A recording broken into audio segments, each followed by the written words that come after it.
चलिए स्वामी जी, अब WHO की एक रिपोर्ट का भी हम जिक्र कर लेते हैं, क्योंकि इस पर हम आपकी राय भी लेना चाहेंगे। क्योंकि WHO की जो रिपोर्ट ये कह रही है, हाई शुगर से डायबिटिक रेटिनोपैथी की बीमारी तेजी से बढ़ रही है अब दुनिया में।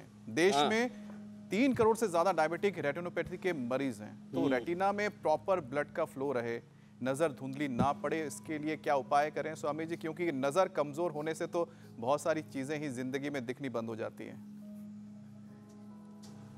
नजर और नजरिया स्वामी जी दोनों ही ठीक तो करवा दीजिए। नजर अच्छी रहे। हाँ, दोनों ही अच्छे रहे। तो बहुत लोग सोचते हैं ये मिर्ची तो कड़वी होती होगी। मिर्ची कड़वी नहीं होती, अंकुर ऐसे फूट जाते हैं ना, तब इसकी कड़वाहट दूर हो जाती है। एक समय तो रोज मेथी खानी बेटा, है ना।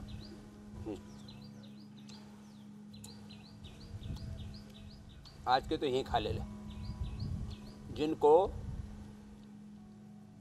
डायबिटीज की प्रॉब्लम है, 1 चम्मच मेथी खाया करें। आंवला, एलोवेरा, गिलोय, ये जूस हमने सब पतंजलि का उपलब्ध कर रखा है सारी दुनिया, देश जहान को।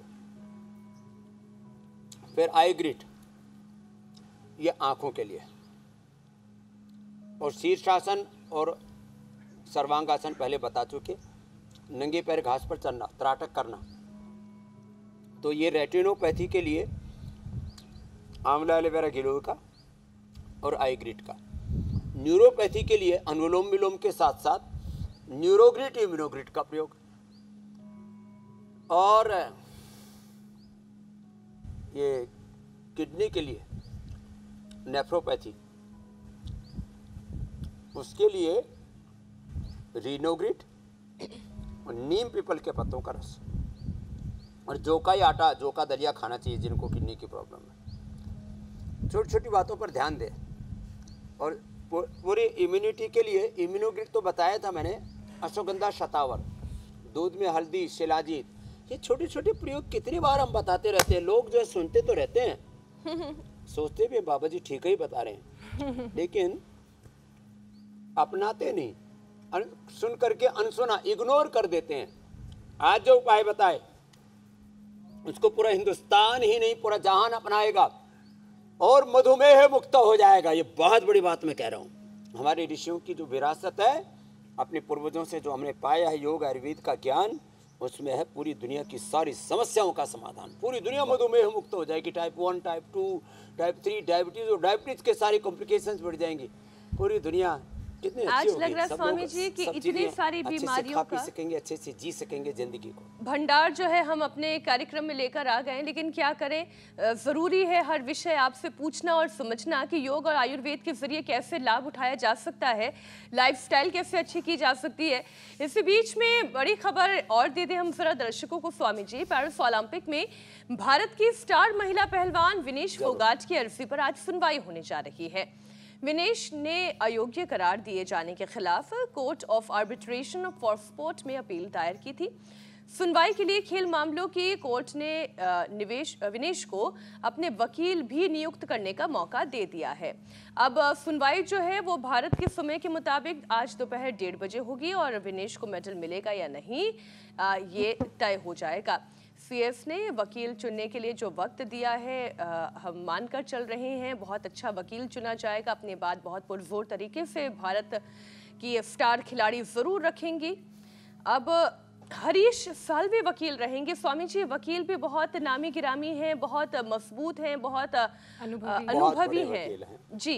और ओलंपिक को अपने कुछ जो उसके कानून हैं उसको न्याय के आधार पर, जो नेचुरल जस्टिस है उसके आधार पर चेंज नहीं करना चाहिए। कहीं पर भी ये धींगा मस्ती नहीं होनी चाहिए, तानाशाही नहीं होनी चाहिए कि भाई जो हमने कह दिया वही फाइनल है। अरे भाई, वक्त के साथ पूरी दुनिया के कानूनों में, संविधानों में, नियमों में संशोधन होते रहें।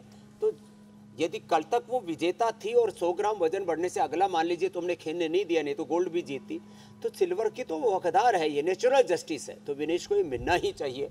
और ऐसे बच्चों को ऐसे निराश नहीं करना चाहिए, उनकी हिम्मत नहीं तोड़नी चाहिए, उनको हौसला ही देना चाहिए। बिल्कुल ठीक कह रहे हैं स्वामी जी आप। और किसी भी निराशा से बाहर लाया जा सकता है अगर योग प्राणायाम के साथ साथ प्रकृति का भी ख्याल रखा जाए। तो स्वामी जी, अब योग अभ्यास और प्राणायाम के बाद मिशन एक पौधा सेहत के नाम।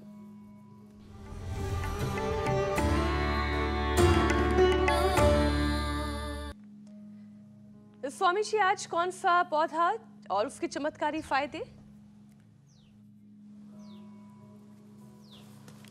देखो, ये तो आज नाग पंचमी भी है। प्रकृति के हम उपासक हैं। हम कहते हैं जड़ों से जुड़ो, पेड़ों से जुड़ो, प्रकृति से जुड़ो, संस्कृति से जुड़ो। तो ये तो नागदौन को, ये तो बवासीर के लिए है। ये तो ऐसे फ़ायदा बता देता हूँ मैं, जिनको भी खूनी बवासीर हो, ब्लीडिंग किसी भी प्रकार से हो रही हो।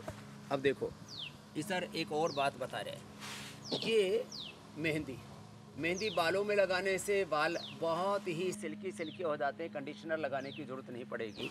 और इसके साथ साथ ये मेहंदी स्किन के लिए बहुत अच्छी होती है। मेहंदी जो है, इसके पत्तों का रस पीने से खून भी साफ हो जाता है। तो ये पित्त का प्रशमन करती है और पूरे बालों से लेकर के, स्किन से लेकर के, और तमाम तरह के गर्मी के दोषों से हमें बचाती है। तो स्किन के ऊपर लगाने के लिए तो क्या किया करें कि थोड़ा सा एलोवेरा ले लिया, थोड़ी सी हल्दी, थोड़ी मेहंदी के पत्ते, और इन सब को लेकर के स्किन पर लगाएंगे तो एवर यंग रहेंगे। तो योग करना है, प्रकृति का प्रयोग करना है, तो 100 साल तक आप जवान रहेंगे। ये आज का संदेश है प्रकृति का। फिर आप आम भी खा सकेंगे, जैसे मैंने बताया। वाह। तो ये स्वामी जी, आम भी खा सकते हैं। आज पौधा लगा के अपने दुनिया जीत ली है। जीवन में और ज्यादा आप प्राण वायु भी ले सकते हैं और स्वस्थ रह सकते हैं। तो स्वामी जी, आपने योग, प्राणायाम, पौधा लगाने के बाद अब वक्त आ गया है कि वो वायरल दावे जिसकी सच्चाई आप परखते हैं और बताते हैं।